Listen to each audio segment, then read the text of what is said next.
করার পরও কেউ শুনানি হলো তাই। সর্বনাশা ঘূর্ণিঝড় মোখা আঘাত হানার পরেই 15 ফুট উচ্চতা জলোচ্ছ্বাসে সাগরে ভেসে গেল দ্বীপ তিনটি। আবহাওয়া বিশেষজ্ঞ মোস্তফা কামাল পলাশ ঘূর্ণিঝড় আঘাত হানার আগেই বলেছিলেন সবচেয়ে বেশি মানুষ মারা যাবে সেন্ট মার্টিন দ্বীপে, মহেশখালী ও কুতুবদিয়াতে, এবং তার কথাই সত্যি হলো। ঘূর্ণিঝড় মোখা প্রায় 200 কিলোমিটার গতিতে আঘাত হানার পরে 15 ফুট উচ্চতায় জলোচ্ছ্বাস হয়ে সাগরে তলিয়ে গেছে বহু লোকজন। মোস্তফা কামাল পলাশ আগেই বলেছিলেন ঘূর্ণিঝড় মোখার কেন্দ্রের পুরোটা কক্সবাজার জেলার উপর দিয়ে অতিক্রম করবে, আর এতে সেন্ট মার্টিন, কুতুবদিয়া ও মহেশখালী দ্বীপের মানুষ সবচেয়ে বেশি বিপন্ন। তিনি আরও বলেছিলেন সেন্ট মার্টিন দ্বীপের বেশিরভাগ এলাকা সাগরে বিলীন হয়ে যাবে, এতে ধ্বংসের মুখে পড়বে দ্বীপের অস্তিত্ব। এমনকি সেন্ট মার্টিন দ্বীপের ভূকাঠামোর ক্ষয়ক্ষতির আশঙ্কা করেছিলেন। যারা সেন্ট মার্টিন দ্বীপে ছিলেন তাদের কপালে যে কি জুটছে তা একমাত্র আল্লাহ ভালো জানে।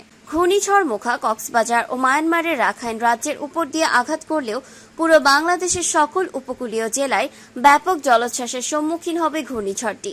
যাত্রাপথ ও বাংলাদেশের উপকূলীয় এলাকার ভৌগোলিক অবস্থান ও আকৃতির কারণে কক্সবাজার জেলার উপকূলীয় এলাকাগুলোতে 15 থেকে 20 ফুট উচ্চতা জলোচ্ছ্বাসের প্রবল সম্ভাবনা দেখা যাচ্ছে।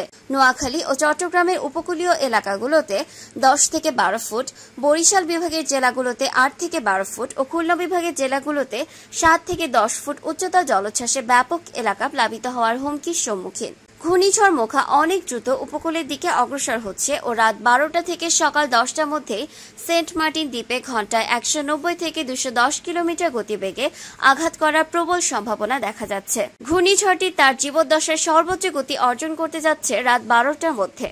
ঘূর্ণিঝড়ের কেন্দ্রে স্পষ্টত চোখ সৃষ্টি হয়েছে ও প্রচণ্ড ঘূর্ণন সৃষ্টি হয়েছে, ঠিক লন্ড্রি মেশিন যেমন করে শেষের কয়েক মিনিট ঘুরতে থাকে কাপড় ধোয়ার সময় বন্ধ হওয়ার পূর্বে, ঠিক একই ঘটনা ঘটছে ঘূর্ণিঝড় মোখার ক্ষেত্রে।